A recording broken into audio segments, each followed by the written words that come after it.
Di kota yang suci, lahirlah seorang anak yang kelak akan menjaga warisan Rasulullah dengan ilmu dan cinta. Tapi jalan menuju cahaya tak selalu mudah. Tahun 93 Hijriah, di Madinah, kota Nabi yang penuh keberkahan, lahirlah seorang anak bernama Malik bin Anas. Ia berasal dari keluarga Arab yang sederhana. Ayahnya adalah pengrajin panah.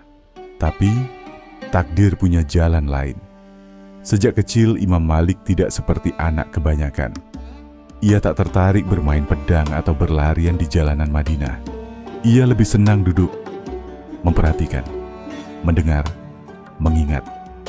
Suatu hari ibunya memakaikan pakaian terbaiknya, memakaikan sorban kecil di kepalanya, dan berkata, "Pergilah mencari ilmu.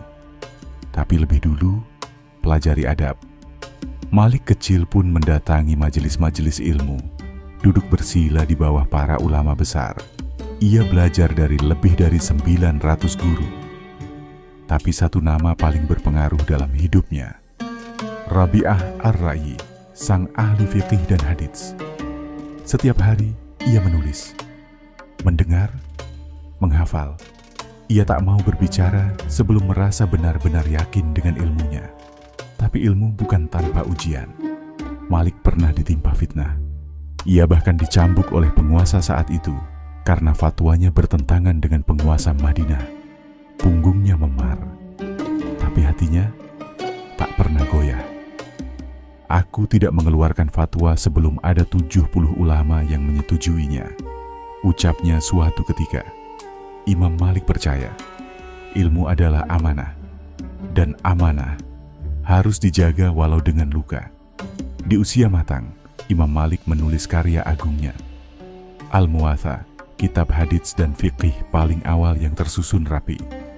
Selama 40 tahun ia menyusun, memilah dan menyeleksi hadits, hingga tersisa hanya sekitar 1.700 hadits paling sahih. Kitab ini menjadi pondasi besar ilmu fikih, dan lebih dari itu, menjadi bukti bahwa kebenaran tak butuh suara keras. Ia hanya butuh keikhlasan dan kesabaran. Imam Malik tak pernah meninggalkan Madinah sepanjang hidupnya. Baginya, kota Nabi adalah cahaya, dan dari sanalah ilmu harus bersinar ke seluruh dunia. Imam Malik wafat di usia 86 tahun, dikebumikan di Baqi, Madinah. Tapi ilmunya tak pernah mati. Hingga kini, jutaan orang di dunia mengikuti mazhab Maliki, dari Maroko, Mesir, hingga sebagian besar Afrika Barat.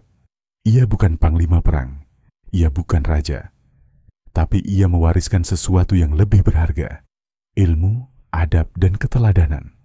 Siapa yang ingin bicara, hendaknya memikirkan, apakah ini akan memberatkan timbangan amalnya atau tidak. Imam Malik. Kisah Imam Malik adalah kisah tentang kesungguhan, dalam diam, tentang menjaga ilmu, bukan untuk populer, tapi untuk Allah. Dan kamu yang hari ini sedang belajar, sedang mencari arah, ingatlah, cahaya itu tak selalu benderang. Kadang, ia tersembunyi dalam kesabaran dan keteguhan. Jika kisah ini menginspirasi hatimu, bantu kami menanam lebih banyak hikmah. Tekan like, subscribe, dan share. Karena satu klikmu bisa jadi awal perubahan bagi orang lain.